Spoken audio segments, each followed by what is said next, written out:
¿El placer es un regalo o es una trampa? Esa es una pregunta que nos hemos hecho siempre.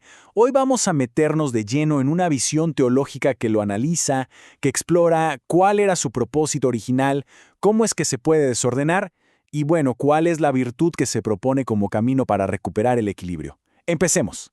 Y todo arranca con esta pregunta, que parece súper sencilla, pero es increíblemente profunda. ¿El placer, en su esencia, es algo bueno? La respuesta podría parecer obvia, ¿no? Pero la perspectiva que vamos a explorar revela una complejidad que, la verdad, sorprende. Para responder, vamos a seguir un camino bastante lógico. Primero, veremos la naturaleza original del placer. Luego, vamos a entender cómo es que se convierte en un don desordenado. De ahí pasaremos a identificar los pecados que nacen de esto, sus consecuencias y, al final, la virtud que se presenta como la solución. Muy bien, empecemos por la base de todo. Y aquí la postura inicial del texto es para muchos inesperada. Es una afirmación clara y rotunda a favor del placer. A ver, el punto clave aquí es que el placer no es un accidente. Según esta visión, fue diseñado con toda la intención como un incentivo, como un premio asociado a actos que son vitales. Piénsenlo, si comer o dormir no diera ningún placer, ¿con qué frecuencia nos olvidaríamos de hacerlo? En su origen, el placer es un mecanismo bueno, casi como un guardián de la vida. Pero claro, si es un don, ¿dónde está el problema? Aquí es donde la historia da un giro. Pasamos de un don bueno a un don desordenado. El texto ubica el origen de este lío en el pecado original. Sostiene que ese evento rompió un equilibrio interno que era fundamental. Imaginen una orquesta donde la razón y la voluntad eran el director, y las pasiones y los instintos tocaban en perfecta armonía. Bueno, pues esa armonía se quebró. Y esto nos lleva a un concepto que es clave: la concupiscencia. Es un término teológico, sí, pero describe algo que todos sentimos: esa inclinación hacia el placer desordenado. No es que el placer sea malo, sino que nuestra brújula interna, la que nos guía hacia él, como que se descalibró. Nuestra tendencia a buscarlo ya no le hace tanto caso a la razón. La lógica que nos presenta el texto es como una cadena de causa y efecto, muy clara. Todo empieza con el pecado original. Eso lleva a que se rompa la armonía interna. Esto desordena nuestras facultades. Y el resultado final es esa inclinación media descontrolada al placer que llamamos concupiscencia.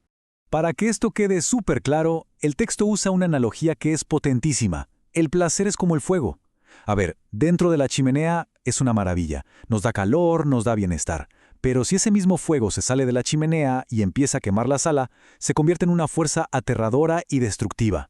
El problema entonces no es el fuego en sí, sino que esté fuera de lugar. Pasemos al siguiente punto para ver cómo se manifiesta este fuego fuera de control. El texto lo conecta directamente con 3 pecados capitales muy específicos. El texto identifica 3 formas principales. Primero, la gula, esa búsqueda desordenada del placer en la comida y la bebida.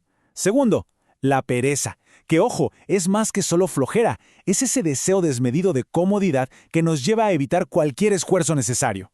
Y finalmente, la lujuria, que es la búsqueda del placer sexual fuera de su propósito y de su contexto original. Y el texto insiste en que estos pecados están conectados. Esta cita de San José María es clave para entenderlo. La gula es la vanguardia de la impureza.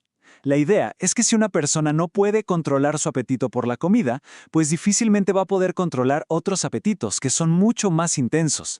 Es una debilidad de la voluntad que se va contagiando a otras áreas. Y aunque los 3 tienen sus efectos, el texto se enfoca particularmente en uno, por el impacto tan profundo que tiene en la persona y en la sociedad. Vamos a explorar las consecuencias que el documento le atribuye específicamente a la lujuria. El análisis del texto es que vivimos en una sociedad que está, y cito, erotizada. Sostiene que la famosa revolución sexual normalizó conductas que, desde esta perspectiva, terminan por reducir a las personas a meros objetos para satisfacer un deseo, en lugar de verlas en su totalidad, en su dignidad. Para analizar esto, el texto usa una terminología muy precisa, sacada del catecismo. El primer término es fornicación, que se define como la unión carnal entre un hombre y una mujer que no están casados. El segundo término es adulterio, que se refiere a una relación sexual donde por lo menos una de las personas ya está casada con alguien más. El texto hace estas distinciones porque son la base para analizar las consecuencias que describe a continuación. El texto resume estas consecuencias en 4 áreas que están súper conectadas. En lo físico, menciona riesgos como enfermedades de transmisión sexual y abortos. En lo psicológico, habla de una posible incapacidad para ser fiel en el futuro. En lo espiritual, apunta al egoísmo y a ver al otro como un objeto. Y en lo social, señala el impacto en las familias y en la sociedad en general. Después de pintar este cuadro, que puede sonar un poco denso, el texto no se queda en el problema.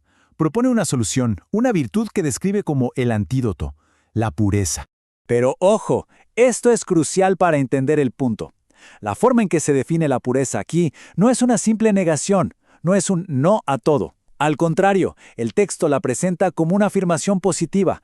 Es la decisión de integrar el cuerpo y la sexualidad en el respeto total a la dignidad de la persona, buscando un amor que sea auténtico. Y el texto también propone una especie de guía práctica para cultivar esta virtud.